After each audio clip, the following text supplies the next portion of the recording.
अस्सलाम वालेकुम व्यूअर्स, कैसे हैं आप सब लोग। Welcome to my YouTube channel vision with Kamran Khan. हम लोगों को बिजली के बिलों में, पेट्रोल की कीमतों में और महंगाई के चुंगल में मुस्तकिल फंसाया जा रहा है और इन कीमतों को बढ़ाने का, महंगाई में फंसाने का असल मकसद कुछ और है, हमेशा की तरह हाथी के दांत दिखाने की और खाने के और। आज की वीडियो आपने मुकम्मल देखनी है और जितना हो सके इसे फैलाना है, क्योंकि ये हमारे बच्चों का मुस्तकबिल है। अब ये हम पर है कि हम इस काम का बायकॉट करें और अपने बच्चों की बची हुई 2 वक्त की रोटी ना छीनने दें। ये यहूदियों की प्री प्लान गेम है कि जिसके अंदर ये मुख्तलिफ कमज़ोर ममालिक में जाते हैं और वहाँ की ज़मीनों पर कब्जा कर लेते हैं और अपनी मर्जी की फसल काश्त करके अपने मुनाफे के बारे में सोचते हैं और वो जो वहाँ के असल हकदार हैं एक रोटी को भी तरस रहे। अब मैं आपको तफसीलन इनका तरीका वारदात बताती हूँ। इस काम को कॉरपोरेट फार्मिंग कहा जाता है, जिसमें बाहर के मुल्कों से कंपनीज आती हैं और जमींदारों से अच्छी कीमतों में जमीन ठेके पर ले लेती हैं, जो जमींदारों के लिए वक्ती तौर पर तो बहुत मुनाफा बख्श है, लेकिन मुल्क और आवाम सरासर खसारे में है। अब ये ठेके 5 से 10 साल के लिए करेंगी, जिसके तहत ना ही हुकूमत, ना ही जमीन का मालिक और ना ही आवाम कोई मुदाखलत कर सकेगी। वो इस जमीन पर जो चाहे करें।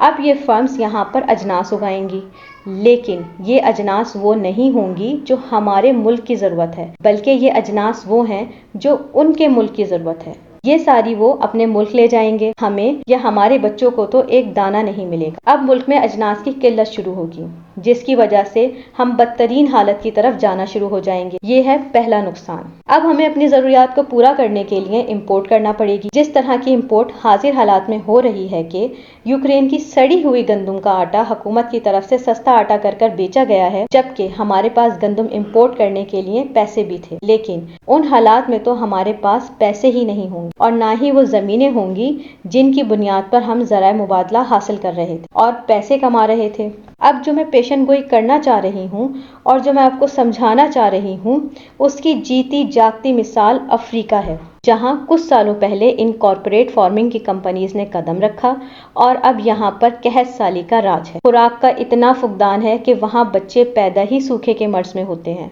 इसके बाद अगला नुकसान, अगर किसी तरह से उनके ठेके खत्म हुए और हमने अपनी जमीन पर काश्त करने का सोचा, तो उस वक्त हमें पता चलेगा कि हमारी जमीन बंजर हो चुकी है, फसल उगाने के काबिल ही नहीं रही, क्योंकि ये कॉरपोरेशंस जल्दी और ज्यादा पैदावार के लिए इस तरह की खादें और केमिकल्स इस्तेमाल करती हैं कि जमीन की ताकत जल्दी मुकम्मल तौर पर खत्म हो जाती है और ये किसी भी किस्म की पैदावार देने के काबिल नहीं रहती।